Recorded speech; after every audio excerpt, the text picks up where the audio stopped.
Mark, now committed to raising Ebi, 12, Tari, 9, and Kemi, 6, boarded a plane from Nigeria to Berlin. At the airport, Ebi clutched a crumpled letter he'd written years ago in school for a class assignment. Write a letter to your auntie abroad. In it, he'd begged Timmy to bring his mum, his siblings, and himself to Europe. As the plane ascended, he pressed the letter to his chest, tears streaming down his face. I asked for this, and now it's real, he whispered to Tari, who squeezed his hand, listening to Ruger. Tour, Mama, you cannot worry no more. The moment was bittersweet. Joy for a new beginning, sorrow for Prey's absence. Kemi, sensing the mood, piped up with a proverb. When the moon is not full, the stars shine brighter.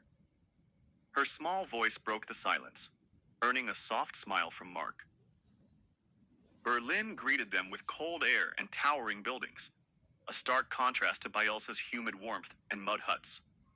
Their new apartment was modest, with a single bedroom for the kids and a pull-out couch for Timmy and Mark.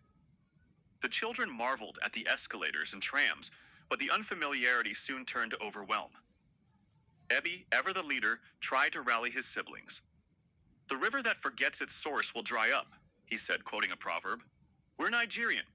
We'll make this work. Tari nodded, but Kemi whimpered. I miss the Suya man. Timmy and Mark scrambled to enroll them in school, juggling paperwork and extra shifts.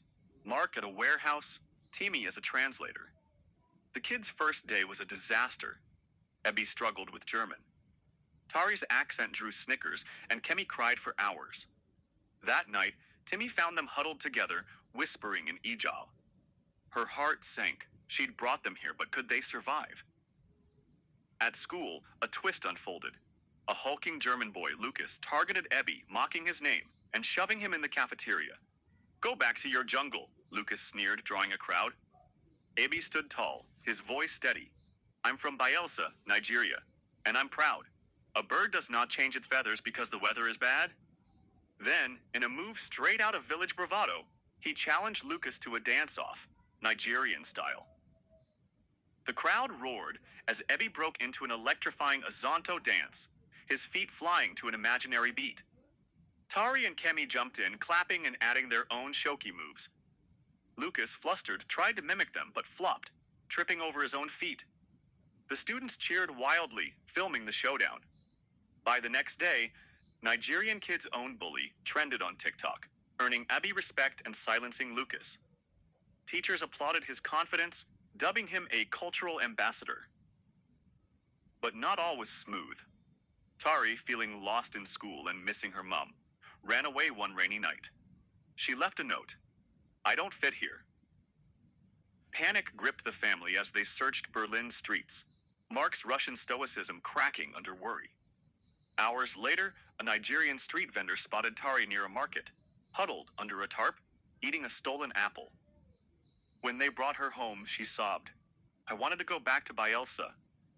Timmy hugged her tightly. The root that stays in the ground grows strong, she said, echoing a proverb Tari had once used. You're strong here too. Mark added, in Russia, we survive winters by sticking together. You're not alone. Tari's return sparked a shift.